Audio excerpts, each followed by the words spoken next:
నేను ఒకటే చెప్పదలుచుకున్నా అధ్యక్ష, ఈరోజు వాళ్ళు అర్థం చేసుకోవాల్సింది, కామారెడ్డిలో చంద్రశేఖరరావు గారిని ప్రజలు ఓడగొట్టిండ్రంటే ప్రజల ఆగ్రహం ఎట్లుందో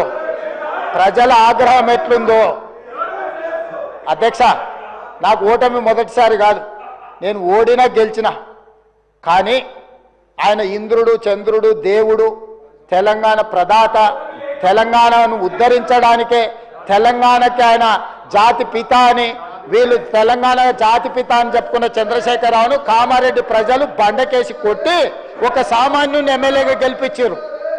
నేను ఆ రోజే చెప్పిన, నేను పోతుండొచ్చు కానీ పోతా నిన్ను పట్టుకొని పోతా అని, నేను పోతా నిన్ను పట్టుకొని పోతా అని.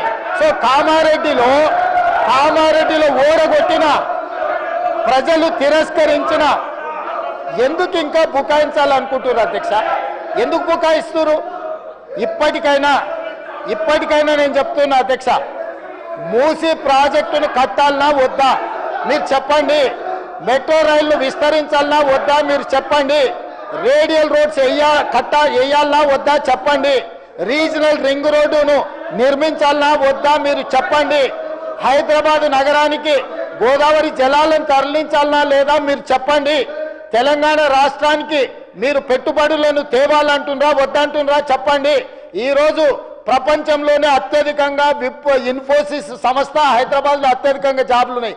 మేము వచ్చినాక ఇన్ఫోసిస్ విస్తరించినాం, విప్రో విస్తరించినాం, మేము వచ్చినాక కాగ్నిజెంట్ను విస్తరించిపించినాం, ఆమ్జన్ బయోటెక్ కంపెనీ అమెరికాలో ఉండి ఫస్ట్ టైం హైదరాబాద్లో పెట్టుబడులు తీసుకొచ్చినాం.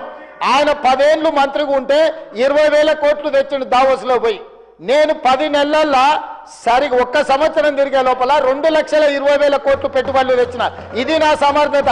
ఆయన ఏమనుకుంటాడంటే గుంటూరులో చదివిన తెలివితేటలు ఈడ పనికొస్తాయనుకుంటాడు. అధ్యక్ష, ఇంగ్లీష్ అనేది నాలెడ్జ్ కాదు. 4 ఇంగ్లీష్ ముక్కలు ఆయనకు రావచ్చు, నేను 4 ఇంగ్లీష్ ముక్కలు కానీ ప్రపంచంలో చైనాలో ఉండేవాడికి ఇంగ్లీష్ రాదు, జపాన్లో ఉండేవాడికి ఇంగ్లీష్ రాదు, జర్మన్లో ఉండేవాడికి ఇంగ్లీష్ రాదు. కానీ ఈరోజు చైనా, జపాన్, జర్మన్ ప్రపంచాన్ని శాసిస్తుంది అధ్యక్ష. 4 ఇంగ్లీష్ ముక్కలు వస్తే ఒకవేళ హోటల్లో పనిచేయడానికి ఆర్డర్స్ తీసుకోవడానికి పనికొస్తుండొచ్చు అధ్యక్ష. బట్ట షాప్లో బట్టల అమ్మనికి పనికొస్తుండొచ్చు. గుంటూరులో చదివిన తెలివితేటలన్నీ మా దగ్గర వచ్చి చూపించవద్దు అధ్యక్ష. మేము గవర్నమెంట్ స్కూల్లో చదివి వచ్చినాం, మేము గుంటూరులో చదవలే. మా తెలుగు మీడియంస్ అధ్యక్ష, తెలుగు మీడియము గ్రామీణ ప్రాంతాలలో గవర్నమెంట్ స్కూల్లో చదువుకొని వచ్చినాం అధ్యక్ష. మేము గుంటూరులో పోయి చదువుకొని రాలే, ఆ తర్వాత పూనా పోలే, ఆ తర్వాత విదేశాలు తిరగనిక పోలే. మేము ఇక్కడనే పుట్టినాం, ఇక్కడనే పెరిగినాం, ఇక్కడనే చదువుకున్నాం. లోకల్ పరిజ్ఞానంతో పనిచేస్తున్నాం అధ్యక్ష. ప్రజల బాధ తెలిసిన వాళ్ళం అధ్యక్ష. మేము 4 ఇంగ్లీష్ ముక్కలు వచ్చినంత మాత్రాన అదేదో గొప్పతనమని దాని మీద ఏదో పెద్ద ఉపన్యాసాలు ఇచ్చి దాన్ని చూపించి ఏదో సాధించినమని.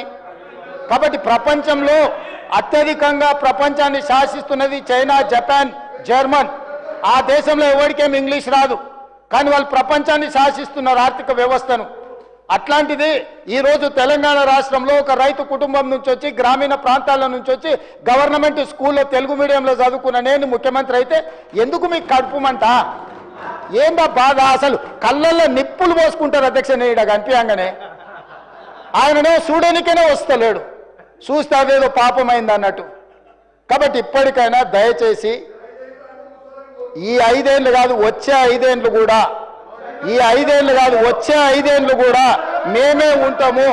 మీరు అక్కడ ఉండాలనుకుంటే సలహాలు ఇవ్వండి. పెద్ద ఆయన మీకు కుర్చీ ఇయ్యాడు. నేను మళ్ళీ కూడా చెప్తున్నా, పెద్ద ఆయన గురించి నీకెంత తెలుసో తెలియదు కానీ నాకు చాలా తెలుసు. వెనకటికి నీకు కూడా చెప్పిన, నువ్వు ఆశించకని. ఇప్పుడు కూడా నేను చెప్తున్నా, పాపం ఉండనియండి, పెద్ద మనిషి తెలంగాణ కోసం కొట్లాడిండి అని మీరే చెప్తారు. ఆయన కుర్చీ మీద కన్నేస్తారు మీరు ఇద్దరు కలిసి. ఎందుకు ఆయన మీద పగబట్టారు? కుటుంబంలో పెద్ద దిక్కు ఒక ఆయన ఉండాలి, పెద్ద దిక్కు ఉంటేనే గౌరవం ఉంటుంది. పెద్ద ఆయనను కూడా ఖతం చేసి కుర్చీలో కూర్చోవాలనే స్కీమ్లు వేయకండి. ఇంతకుముందే నేను కాగితం తెచ్చిస్తే ఏందో అనుకున్నా, మా వాళ్ళు చెప్తున్నారు గతంలో నేపాల్ యువరాజు దీపేంద్ర తన కుటుంబంలోని 8 మందిని AK-47 పెట్టి కాల్ చేసిందట పదవి ఇవ్వలేదని. నేపాల్ రాజు వాళ్ళ పిల్లగాడు కుటుంబంలో పదవులు ఇస్తలేరని రాత్రి డిన్నర్కి పిలిచి AK-47 పెట్టి ఇంట్లో వాళ్ళందరినీ AK-47 పెట్టి కాల్ చేసిండట. అట్లాంటి పరిస్థితులు తెలంగాణలో రాకుండా చూడండి అధ్యక్ష. వారికి చెప్పండి, వారు చదువుకుంటే చదువుకున్నారు, గుంటూరు తెలివితేటలు ఉంటే ఉన్నాయి, అవి ఉపయోగించి తెలంగాణకి ఏమైనా ప్రయోజనం చేకూర్చేటట్టు చెప్పమని చెప్పుండ్రు.